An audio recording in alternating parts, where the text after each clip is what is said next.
Hello everybody, welcome to the Wonky Angle, where I talk about electronic music, both new and old. And today is a Patreon request from the artist in question. I'm talking about the new-ish album from Animus, the Sundown realm. Alright then, this one kinda threw me for a loop. This was sent in to me through the $10 level of my Patreon page a while back. The artist in question has his own channel, Animus the Nerd, where he occasionally does reviews similar to my own, and apparently whose musical taste also aligns quite heavily with my own. I've seen him in the comments of my videos fairly regularly. I even once saw Amon Tobin retweet his review of one of his, side projects. Oh yeah, and he's only 14 years old, by the way, so, yeah. Now, I'm gonna have to say, before I start, it's obviously not common for me to want to make a video for an artist who submitted something to me on the $10 level of my Patreon. That tier is exclusively for obscure Bandcamp artists and the like who are curious to hear my feedback on a project they made themselves. Usually what I do for those is just write up a text post on the page itself and share it to Twitter.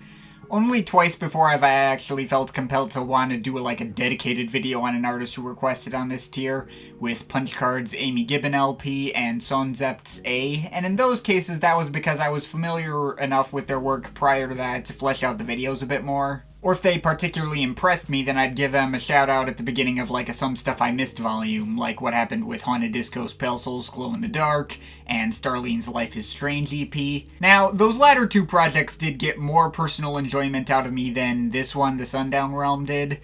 But I was really struck by this one, and it stuck out to me in a particular way that no other project that's been requested on this tier has before. Even though I don't have any personal history with Animus outside of, seeing him in my comments and stuff, this project all on its own felt like it gave me more to say than pretty much any other request I've gotten on this tier. Now, I do think the album itself is just decent to good, hampered by low production value and the artist's lack of experience.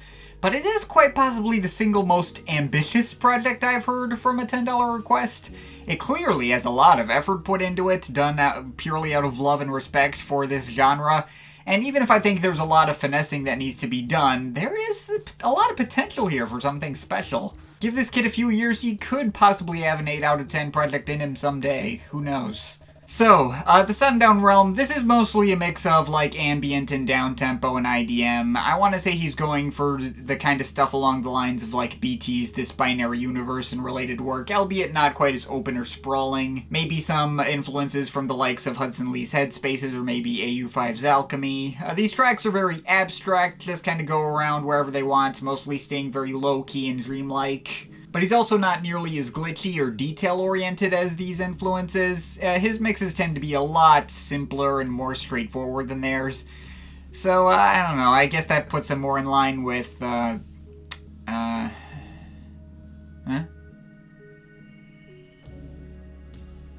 What was that?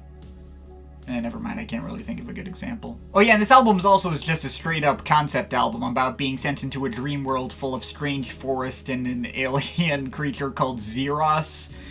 The album has a protagonist character and the above-mentioned alien with a spoken word voice that appears at the end of the track Whispers of the Wind / Zeros. The way he went about the concept reminds me a lot of Frequent's Dream Recall. And while it's not as well developed or really trying to form much of a greater overarching story that I could pick up on, it's also not nearly as intrusive and on the nose as what Frequent did. The concept mostly relegates itself to Andreas Vollenweider White Wind style song titling, hoping to induce imagery on its own, like The Procession of the Shangre or The Garden of Eternal Symmetry, etc. And the concept also stretches into the above-mentioned 20 seconds of cliché alien dialogue in one track, as well as the intro and outro of sound effects of some kid going upstairs to sleep, and an alarm clock, respectively. As a side note, I do think, the intro track's interpolation of Underworld's 2 Months Off was quite clever. I didn't even notice the sample until he pointed it out in the credits, and it became a lot more obvious, and I was like, oh, that was cool. Oh, and the album's even a continuous mix, with the tracks attempting to build directly into each other. I'll say this, I am definitely not used to getting projects as openly conceptual as this via direct requests from artists, and all rough execution aside, it is actually pretty refreshing to find.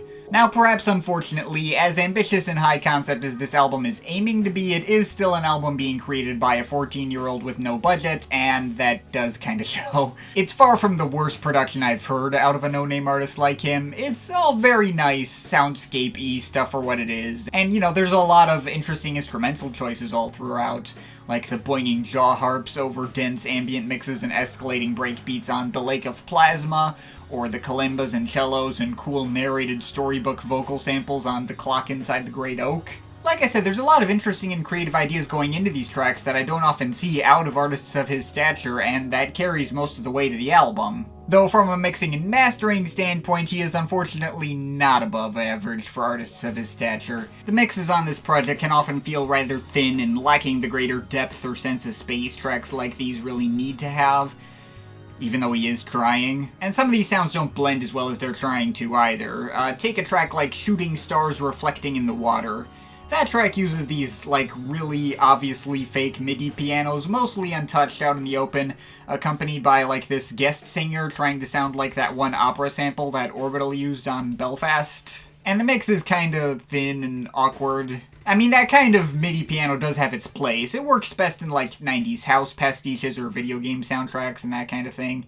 But it doesn't feel like he was trying to lean into the inherent cheapness of this particular piano tone. It feels like that was just the piano sound that he happened to have access to. A pain I know well from the development of my Spiral Out of Control album, but yeah. And that also makes for a weird contrast when you compare that to a track like A Moonlit Glade, where the pianos sound like actual pianos taken from a sample. And those go over a lot better, but also highlighting the moments with the MIDI pianos as being more artificial by comparison. But more distracting is the fact that Animus also decided to include his own vocals on a few tracks, no auto-tune or heavy effects outside of, echoing and stuff. And while he can carry a tune, he definitely sounds like a 14-year-old kid singing. And that could really undercut a track like Trick of the Light, where the tone of his voice takes away from the mystical atmosphere he's trying to create. That track did sort of make up for it with that whole slowed down trance magic sound fabric-y diversion at the end, and his vocal performance on Lucidity was a little better as well. At least had more emotion put into it, even if his voice was still quite shaky and teenager-y. But yeah, stuff like this makes this album a bit harder to fully sign off on. It's tough because there may be many spots on this album like those that do bug me and make me not want to come back to it as much. But still, the ideas behind everything and the way it all comes together, it does feel like he's hitting onto something. Listening to this album reminded me a lot of this one old album from 1998 by an electronic outfit called Notch, The Path. That was a very unrefined sort of ambient trance adjacent sort of project. It had the same kinds of obviously fake MIDI pianos and instrumentation that this album has, but it came from a band that still kind of had a good idea of what their identity and vision was, like they could go somewhere special with more finessing. Fast forward to about 5 years later, Notch was signed to Ultimate Records after having renamed themselves to Carbon-Based Lifeforms and putting out their debut album, Hydroponic Garden, which fully finessed every single bit of potential they had before, and ending up with one of the most celebrated ambient albums of the entire 2000s, and one of my own personal all-time favorites. They became hyped up enough that The Path saw a reissue and remastering fairly recently, since there was now a market for people curious on their upbringing. And another project that also readily came to mind for all the same sorts of reasons is Magic Sound Fabric's Unfold. That album was a collection of DIY down-tempo that was more pretentious than it had the chops or finesse to pull off, as well as the artist's own less than impressive singing while he was still very obviously a teenager.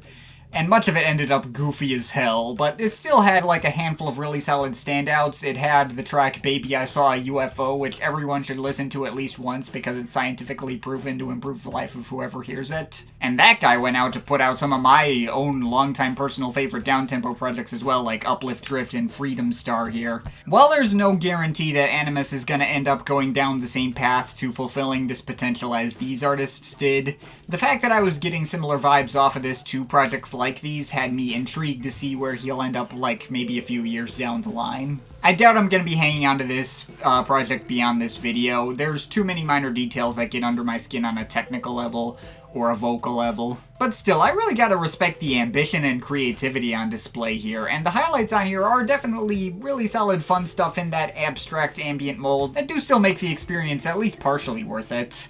And props for having a debut project that gave me this much to say. I still think this could possibly find an audience who are more willing to overlook the finer DIY-ish production details than I tend to be. So, I'll say it's still worth giving a shot all the same. Very promising stuff, especially for his age and lack of prior experience, but there's still plenty more work to be done. I'm more curious to see how he'll end up following this up. As it is, I think I can give this like a 7.3 out of 10. It's pretty cool. But of course, this is just my opinion. You can feel free to disagree with it, but I'd like to hear your thoughts, so leave the comments in the comment thing down there. Shout out to my Patreon supporters. They're awesome people. You want to add yourself to that list or make me review something, link to my Patreon is in the description. But yeah, that's pretty much it. That's all for today. See you next time.